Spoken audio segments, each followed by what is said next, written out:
Assalamualaikum warahmatullahi wabarakatuh. Perkenalkan, nama saya Gita Andini dengan NIM C1 Channel 22090 dari Prodi Akuntansi. Di sini saya akan mempresentasikan tentang pembukuan, pencatatan, pemeriksaan, penyidikan, dan sanksi pajak.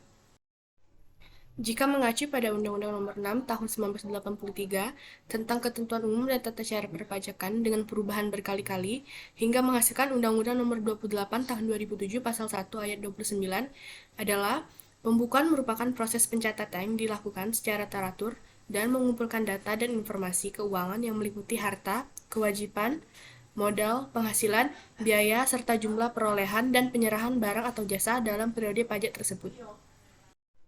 Pada prinsipnya, wajib pajak orang pribadi yang melakukan kegiatan usaha atau pekerjaan bebas dan wajib pajak badan di Indonesia wajib menyelenggarakan pembukuan. Kewajiban pembukuan ini diatur dalam Pasal 28 Ayat 1 Undang-Undang Ketentuan Umum dan Tata Cara Perpajakan. Namun, kewajiban pembukuan itu dikecualikan bagi wajib pajak orang pribadi yang melakukan kegiatan usaha atau pekerjaan bebas yang sesuai ketentuan perundang-undangan perpajakan diperbolehkan menghitung penghasilan neto dengan menggunakan norma perhitungan penghasilan neto. Hal ini sesuai dengan pasal 28 ayat 2. Sanksi terhadap pelanggaran pembukuan atau pencatatan. Yang pertama, terhadap pengusaha yang wajib pembukuan namun tidak menyelenggarakan pembukuan, dimaksud dikenai sanksi administrasi berupa denda sebesar 50 juta rupiah. Selanjutnya, terhadap pengusaha yang wajib pencatatan namun tidak menyelenggarakan pencatatan, dimaksud dikenai sanksi administrasi berupa denda 10 juta rupiah. Pemeriksaan pajak merupakan serangkaian kegiatan dalam menghimpun serta mengolah data, keterangan, dan bukti yang dilaksanakan secara objektif serta profesional berdasarkan standar pemeriksaan untuk mengetahui kejelasan pajak yang dilaporkan oleh wajib pajak, atau mempunyai tujuan untuk melaksanakan aturan sesuai dengan perundang-undangan tentang perpajakan. Jadi, pemeriksaan pajak merupakan bagian akhir untuk mengendalikan proses perpajakan. Para wajib pajak agar menyampaikan surat pemberitahuan tahunan secara benar dan juga lengkap. Daftar sasaran prioritas penggalian potensi atau DSP3 pajak adalah daftar wajib pajak yang menjadi sasaran prioritas penggalian potensi sepanjang tahun berjalan baik melalui kegiatan pengawasan maupun pemeriksaan. Daftar ini sangat penting karena disusun sebelum DJP melakukan pemeriksaan pajak. Dalam hal ini, surat edaran tersebut bertujuan juga untuk menginstruksikan kepada seluruh kantor pelayanan pajak dalam menyusun peta kepatuhan wajib pajak dan DSP3 wajib pajak per September 2018. Penyusunan data kepatuhan dan DSP3 ini akan dilakukan melalui analisis terhadap seluruh data dan informasi di KPP. Caranya dengan meramu data yang berasal dari sistem informasi yang dimiliki otoritas pajak tersebut maupun fakta yang terjadi dan atau ada di lapangan. Jika ditemukan adanya ketidakpatuhan, barulah wajib pajak tersebut berpotensi masuk dalam DSP3.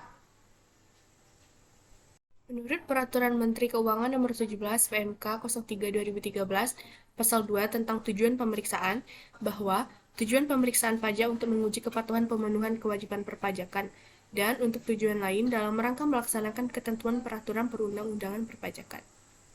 Prosedur pemeriksaan yang pertama, penugasan dan instruksi pemeriksaan, perencanaan sistem pemeriksaan, penerbitan surat pemerintah dan surat pemberitahuan pemeriksaan, permintaan untuk meminjam dokumen kepada wajib pajak, pemeriksa dan pengujian, pengeluaran surat pemberitahuan hasil pemeriksaan dan tanggapan, pembahasan pemeriksaan, dan yang terakhir, pengembalian dokumen, pelaporan, dan penetapan.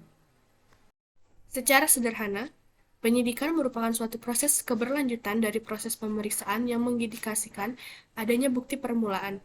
Bukti permulaan itu sendiri merupakan suatu keadaan, benda, ataupun bukti yang dapat memberikan petunjuk atas adanya suatu tindak pidana perpajakan.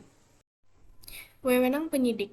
Yang pertama, berwenang dalam mencari, menerima, mengumpulkan, serta meneliti hal-hal yang berkaitan dengan keterangan atau laporan berkenan dengan tindakan pidana di bidang perpajakan.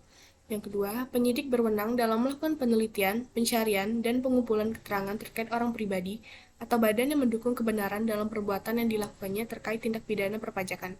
Yang ketiga, berwenang untuk melakukan pemeriksaan terkait buku, catatan, serta dokumen lainnya yang berkenaan dengan tindak pidana di bidang perpajakan. Yang keempat, berwenang untuk melakukan koordinasi atau meminta bantuan kepada tenaga ahli dalam melaksanakan tugas penyidikan. Yang kelima, berwenang untuk melakukan pemotretan terhadap seseorang yang berkaitan dengan tindak pidana di bidang perpajakan. Dengan mengacu pada Undang-Undang KUP Pasal 44A menyatakan bahwa penyidikan dapat dihentikan prosesnya apabila tidak ditemukan cukup bukti atau peristiwa yang menjamin hal tersebut termasuk ke dalam tindak pidana di bidang perpajakan. Selain itu, apabila peristiwa tersebut sudah kadaluarsa atau tersangkanya dinyatakan meninggal dunia, maka proses penyidikan dapat diberhentikan. Namun, untuk penghentian proses penyidikan tindak pidana di bidang perpajakan tidak dapat dilakukan oleh Jaksa Agung apabila perkara pidana tersebut telah dilimpahkan kepada pengadilan, dan penghentian atas tindak pidana hanya dapat dilakukan apabila wajib pajak telah melunasi utang pajak yang tidak atau kurang dibayarkan atau yang tidak seharusnya dikembalikan. Selain itu, penghentian proses penyidikan juga dapat dilakukan apabila wajib pajak telah membayar sanksi administrasi berupa denda 4 kali lipat dari jumlah pajak yang tidak atau kurang dibayarkannya, atau yang tidak seharusnya dikembalikan. Sanksi administrasi pajak adalah sanksi berupa pembayaran kerugian terhadap negara seperti denda, bunga, dan kenaikan. Adapun perbedaan antara denda, bunga, dan kenaikan dapat dijelaskan sebagai berikut. Sanksi pajak berupa denda ditunjukkan kepada pelanggaran yang berhubungan dengan kewajiban pelaporan. Besarnya pun bermacam-macam sesuai dengan aturan undang-undang. Sanksi bunga ditunjukkan kepada wajib pajak yang melakukan pelanggaran terkait kewajiban membayar pajak. Besarnya sudah ditentukan per bulan. Contoh keterlambatan pembayaran pajak masa tahunan akan dikenakan sanksi pajak berupa bunga senilai 2% per bulan dari jumlah pajak terhutang. Sanksi kenaikan ditunjukkan kepada wajib pajak yang melakukan pelanggaran terkait dengan kewajiban yang diatur dalam material. Sanksi pajak ini berupa kenaikan jumlah pajak yang harus dibayar.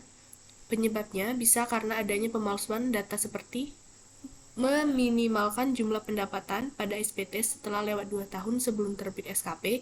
Sanksi kenaikan besarnya adalah 50% dari pajak yang kurang bayar.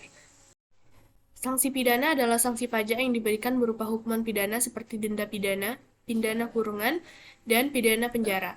Wajib pajak dapat dikenakan sanksi pidana bila diketahui dengan sengaja tidak menyampaikan SPT atau menyampaikan SPT tetapi isinya tidak benar.